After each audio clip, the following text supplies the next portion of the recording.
नमस्कार, मैं हूं विवेक श्रीवास्तव और मेरे साथ है मेरे सहयोगी अवधेश। सुबह के 10 बज गए हैं, वक्त हो गया है आगे का एजेंडा का, यानी उन बड़ी खबरों पर चर्चा और विश्लेषण का जिन पर आज दिन भर आगे की हलचल रहेगी। तो आइए आपको बताते हैं कि आज के एजेंडा में आगे क्या क्या।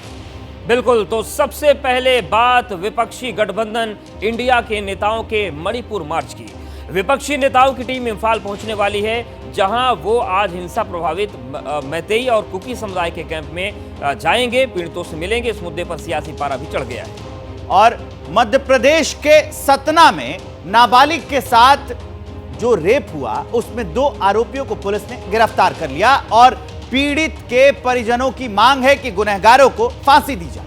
बिल्कुल, और कोलकाता हाईकोर्ट की टिप्पणी टीएमसी को चुभ गई है। और अगर हम बात करें उस टिप्पणी की, तो हाईकोर्ट में कोलकाता में अवैध निर्माण पर सुनवाई करते हुए कहा कि नगर निगम यूपी के सीएम योगी आदित्यनाथ से बुलडोजर किराए पर ले सकता है। और आगे के एजेंडा में हम बात करेंगे बाढ़ बारिश के विनाशक अवतार की। जम्मू कश्मीर से लेकर उत्तराखंड और दिल्ली से लेकर महाराष्ट्र गुजरात तक बाढ़ ने लाखों लोगों को आफत में डाल रखा है और इसका हर अपडेट हम आपको देंगे। तो शुरू करते हैं आगे का एजेंडा।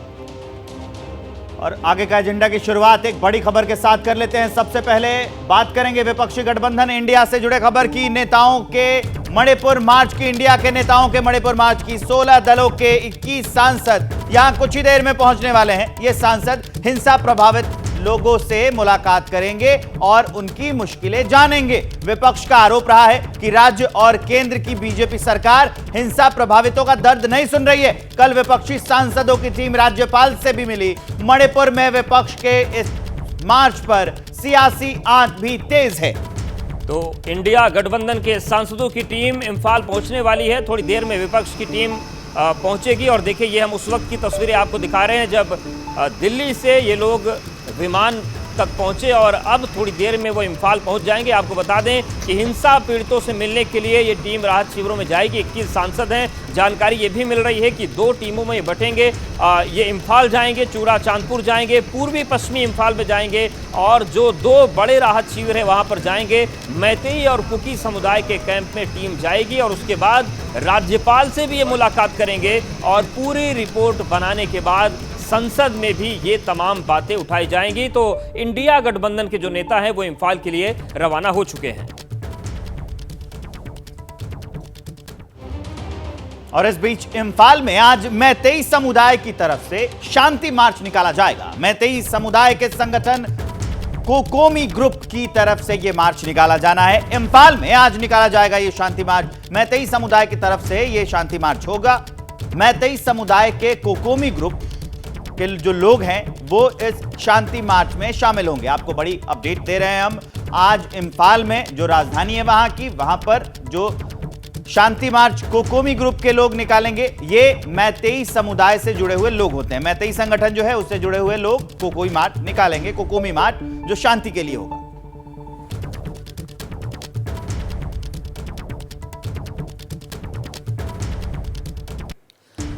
और इस बीच एक और बड़ी खबर है। केंद्रीय मंत्री अनुराग ठाकुर ने विपक्ष पर निशाना साधा है। उन्होंने कहा कि गठबंधन के सांसदों को बंगाल आना चाहिए। बंगाल में जिनकी हत्या हुई उनके परिजनों से मिले। सांसदों के साथ बंगाल की हालत देखें। अधीर रंजन चौधरी, सीधा निशाना उन्होंने टीएमसी पर किया है। सांसदों को राजस्थान जाकर स्थिति जाननी चाहिए। तो कांग्रेस, इंडिया गठबंधन, जितने भी इंडिया गठबंधन में दल हैं, उनको चुनौती दी है अनुराग ठाकुर ने। नसीहत भी दी है कि अगर आपको बिगड़े हालात देखने हैं तो बंगाल पहुंचिए सांसदों के साथ और आप देखिए जिनकी हत्या हुई है उनके परिजनों से मिलिए। सांसदों के साथ बंगाल की हालत देखें। अधीर रंजन चौधरी, तो इंफाल जिस तरीके से 21 सांसदों का प्रतिनिधिमंडल निकला है, इंडिया गठबंधन के सांसद हैं, उनको अनुराग ठाकुर ने बंगाल जाने की भी सलाह दे दी है। के साथ मणिपुर की ओर जहाज में बैठकर गए हैं। कांग्रेस के लोकसभा के नेता से मैं पूछना चाहता हूं, क्या 19 सदस्यों को मणिपुर के बाद कलकत्ता लाएंगे? पश्चिम बंगाल में जिन लोगों की हत्याएं हुई उनके घरों में जाएंगे? जिन लोगों के ऊपर अत्याचार किया गया कि उनके पास जाएंगे?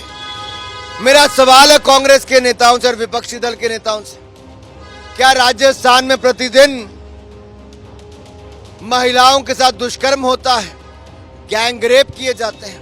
क्या कांग्रेस को राजस्थान और बंगाल की महिलाओं में हम चाहते हैं कि मणिपुर पर चर्चा हो लोकसभा और राज्यसभा में। और आप लोगों को पता है कि आज भी मणिपुर में एक एलओसी जैसा वातावरण बना हुआ है, जहां पर समाज के दोनों वर्गों के पास हथियार हैं। उन्होंने छोटे छोटे बच्चों के हाथों में हथियार थमा दिए हैं। जिस समय मणिपुर के युवाओं को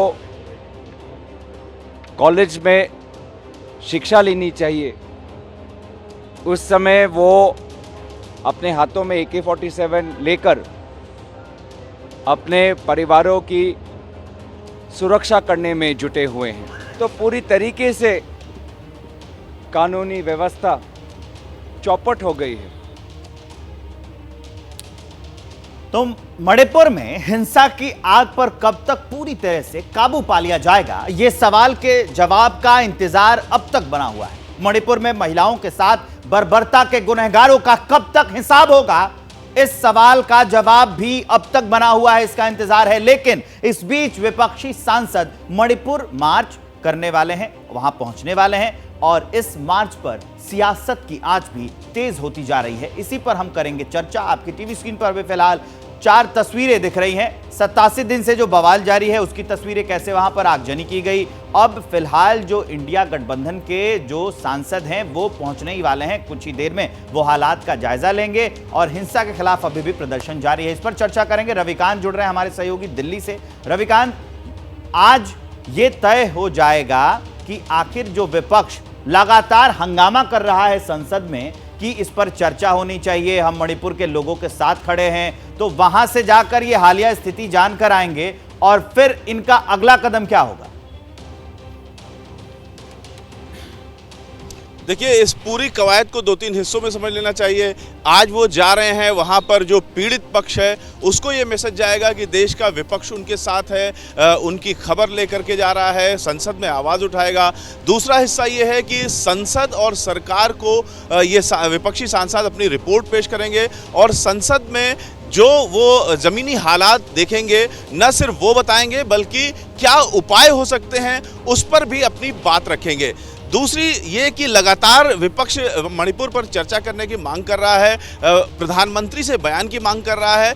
ऐसे में उसके पास और अधिक ठोस तरीके से अपनी बात रखने की के लिए सबूत हों और अन्य बातें हों, उसके लिए भी ये कवायद है, ताकि जब संसद में मणिपुर पर अगर चर्चा होती है तो उसमें ये सारी बातें आएंगी और अपनी बात वो अधिक ठोस तरीके से रख सकेंगे, जिससे विपक्ष का जो दावा है, जो बातें हैं मणिपुर को लेकर के, वो और अधिक मजबूत होंगी।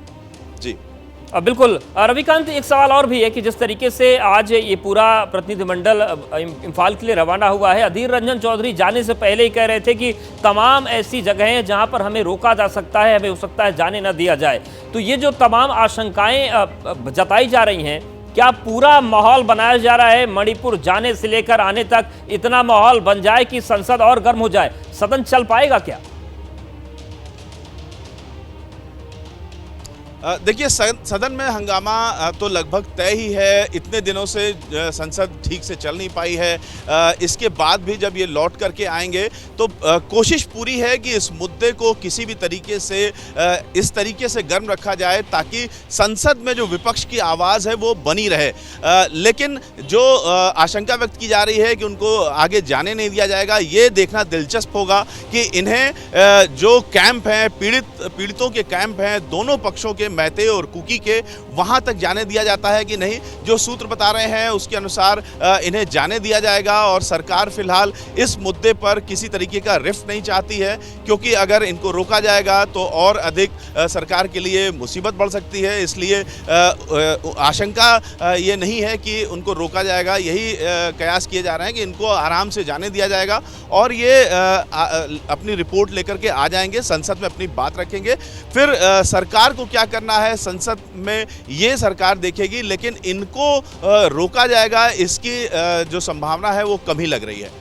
जी रविकांत, आप हमारे साथ बने रहिए। एक बड़ी खबर दर्शकों को बताना वो भी जरूरी। लोकसभा में कांग्रेस के नेता अधीर रंजन चौधरी ने मणिपुर रवाना होने से पहले सरकार पर सवाल खड़े कर दिए। अधीर रंजन चौधरी ने कहा कि सरकार मणिपुर पर गंभीर ही नहीं है, सरकार मणिपुर पर बहुत कुछ छुपा रही है। अधीर रंजन चौधरी का बयान, मणिपुर का मुद्दा गंभीर होता जा रहा है, हमें मणिपुर में कई जगह नहीं जाने दिया जाएगा। ये बड़ी अपडेट हम आपको बता रहे हैं। अधीर रंजन चौधरी, उन्होंने कहा है कि मणिपुर पर सरकार बहुत सारी बातें छुपा रही है और यह भी कहा है कि हम मणिपुर दौरे पर तो जा रहे हैं, लेकिन मणिपुर में कई जगहों पर हमें नहीं जाने दिया जाएगा। अधीर रंजन चौधरी का बयान आपको सुनाते हैं।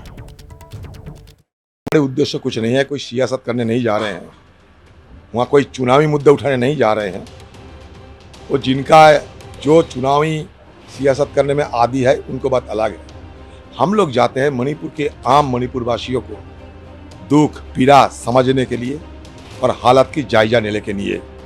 हम ये संवेदनशील मसले को हाल निकालने के लिए सरकार के बार बार गुहार लगाते हैं कि कुछ ना कुछ कीजिए, क्योंकि मणिपुर की मुद्दा गंभीर होते जा रहे हैं और मणिपुर के मुद्दे सिर्फ हिंदुस्तान में नहीं, सिर्फ मणिपुर में नहीं, बल्कि सारे दुनिया में फैल चुके हैं, सारे दुनिया में चीचित्कार हो रहे हैं। मणिपुर के मुद्दे को लेकर ये सरकार को जिस तरीके से गंभीर होना चाहिए था, सतर्क होना चाहिए था, बिल्कुल वो अपने जिम्मेवारी को नहीं पालन किए। ये हमारा जरूर इनके खिलाफ शिकायत है।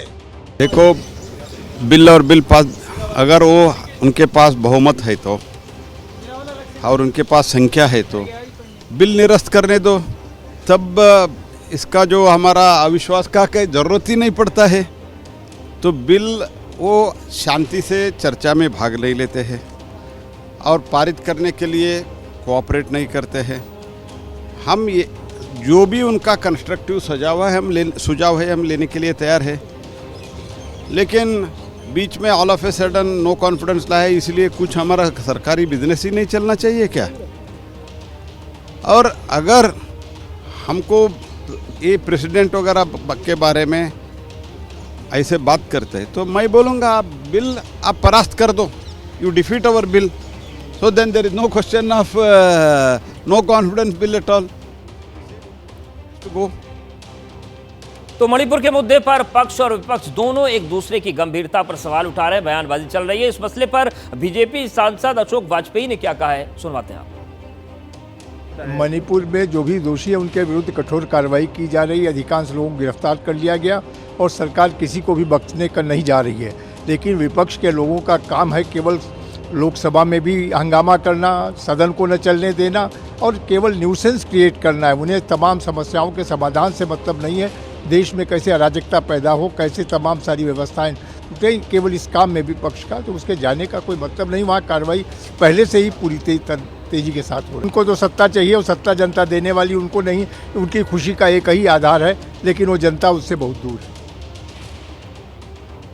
तो आरोप प्रत्यारोप का दौर लगातार जारी है। एक और जो विपक्ष है वो ये कह रहा है कि इस पर राजनीति हो रही है और जो पक्ष है वो ये कह रहा है कि लगातार चर्चा नहीं होने देना चाहता विपक्ष। और भी रिएक्शंस आए हैं, अरविंद ने क्या कहा आपको सुनाते हैं। दिन हो गया जल रहा है, सिर्फ जल नहीं रहा है, अपना एक अविभाज्य घटक है, अपना एक देश का, हिंदुस्तान का एक राज्य है। कल परसों मिजोरम में भी उसकी प्रतिक्रिया आई है और जिस ढंग से जल रहा है वहाँ सिर्फ जल तो नहीं रहा है, महिला 200 लोग की भी मृत्यु हुई है। उसके बावजूद महिलाओं पे जो अत्याचार हुए ना, वो इस देश को कलंकित करने वाली बात है। और ऐसी स्थिति में सरकार कुछ कदम उठाना चाहिए था, वो नहीं उठाए, उल्टा चुप कर बैठे। जब माननीय सर्वोच्च न्यायालय ने कहा कि आप कुछ करते हो कि हमें कुछ करना पड़ेगा, तब जाकर प्रधानमंत्री जी का मुंह खुल गया। तो महाराष्ट्र के साथ ही साथ झारखंड से भी प्रतिक्रियाएं आई हैं। जेएमएम नेता महुआ माझी ने क्या कहा है, सुनवाते हैं। वहाँ पर जो रिलीफ कैंप्स हैं उन सब का विजिट करना है। 2 ग्रुप बनाए गए हैं, चूँकि हमारी टीम बड़ी है, करीब 21 लोगों की टीम है, तो इसलिए दोनों को अलग अलग ग्रुप में बांट के, ताकि साथ में तो फिर हम लोग जाएंगे चूड़ाचंद्रपुर रिलीफ कैंप और कई इलाके हैं जहाँ रोड से भी जाना है, चॉपर से भी जाना है, ताकि ज़्यादा से ज़्यादा लोगों तक हम लोग पहुँच सकें, उनसे बातचीत कर सकें और फिर जो भी समस्या है उसको पता करके उसके समाधान के लिए हम लोग सरकार से बात कर सकें। अपनी आंखों से जब देखेंगे और उनकी बातों को सुनेंगे, कई बार होता है कि लोग वहाँ तक पहुँच नहीं पाते हैं, तो वो भी शेयर नहीं कर पाते हैं कि एक्चुअल में क्या समस्या है। उसके वो समझने के बाद दोनों समुदायों से भी बात करके एक बीच का रास्ता निकाला जा सकता है, क्योंकि कितने दिनों तक लोग रिलीफ कैंप में रहेंगे, कितने दिनों तक वो डर डर के रहेंगे। तो मणिपुर पर चर्चा हमारी जारी है, हम आपको रिएक्शंस बता रहे हैं, नेता प्रतिपक्ष क्या कह रहे हैं वो बता रहे हैं, लेकिन इसी बीच एक बड़ी खबर जान लीजिए। बीजेपी के राष्ट्रीय पदाधिकारियों की घोषणा हो गई है। संजय बंदी राष्ट्रीय महासचिव बनाए गए हैं, राधा मोहन अग्रवाल राष्ट्रीय महासचिव बनाए गए हैं। और इस खबर को विस्तार देने के लिए जुड़ रहे हैं हमारे सहयोगी विकास भदौरिया। सीधा विकास के पास चलते हैं। विकास, चुनावों से पहले ये फैसले बहुत अहम हो जाते हैं। बिल्कुल, देखिए पार्टी में संगठन में फेरबदल की गुंजाइश थी। एक पद महासचिव का खाली पड़ा हुआ था। सबसे जो महत्वपूर्ण पद होता है किसी भी राष्ट्रीय अध्यक्ष की टीम में, वो महामंत्रियों का होता है। और इसमें 2 नए नाम शामिल किए गए। संजय बंडी को, जो कि तेलंगाना के प्रदेश अध्यक्ष हुआ करते थे, उनको राष्ट्रीय महासचिव बनाया गया। इसके अलावा सांसद राधा मोहन अग्रवाल को राष्ट्रीय महासचिव बनाया गया। उत्तर प्रदेश से आते हैं, राज्यसभा के सांसद है। इसके अलावा सुनील बंसल राजस्थान से, उनको राष्ट्रीय महासचिव बनाया गया है। जबकि अरुण सिंह को कैलाश विजयवर्गीय, दुष्यंत कुमार गौतम, तरुण चोग और विनोद तावड़े, इनको फिर से मौका दिया गया है। और पार्टी अध्यक्ष जेपी नड्डा ने इन पर भरोसा जताते हुए इनको एक बार फिर से राष्ट्रीय महासचिव बनाया है। इसके अतिरिक्त आपको बता दें कि डॉक्टर रमन सिंह, जो कि छत्तीसगढ़ के विधायक हैं, पूर्व मुख्यमंत्री, उनको राष्ट्रीय उपाध्यक्ष की भूमिका दी गई है। और इसके अलावा वसुंधरा राजे, जो कि राजस्थान से आती हैं, ये माना जा रहा है कि राजस्थान में विधानसभा चुनाव होंगे तो उनको मुख्यमंत्री के चेहरे के रूप में पेश किया जा सकता है, उनको भी राष्ट्रीय उपाध्यक्ष बनाया गया है। झारखंड के पूर्व मुख्यमंत्री रघुवर दास को भी राष्ट्रीय उपाध्यक्ष बनाया गया है। और इसके अलावा छत्तीसगढ़ से आने वाली सरोज पांडे को भी, जो कि राज्यसभा सांसद हैं, उनको राष्ट्रीय उपाध्यक्ष बनाया गया है। महत्वपूर्ण सूची है, आपको मैं बारी बारी से नाम गिनाए देता हूं। विजया राहटकर, जो कि अमित शाह की राष्ट्रीय टीम में महिला मोर्चा की अध्यक्ष थी, उनको एक बार फिर से राष्ट्रीय सचिव बनाया गया है। सत्या कुमार, जो कि वेंकैया नायडू के करीबी सहयोगी रहे जब तक वो पार्टी में थे, उनको राष्ट्रीय सचिव एक बार फिर से बनाया गया है। अरविंद मेनन, जो कि लंबे समय तक मध्य प्रदेश के संगठन मंत्री रहे, शिवराज सिंह चौहान के बेहद भरोसेमंद माने जाते हैं, उनको राष्ट्रीय सचिव बनाया गया है।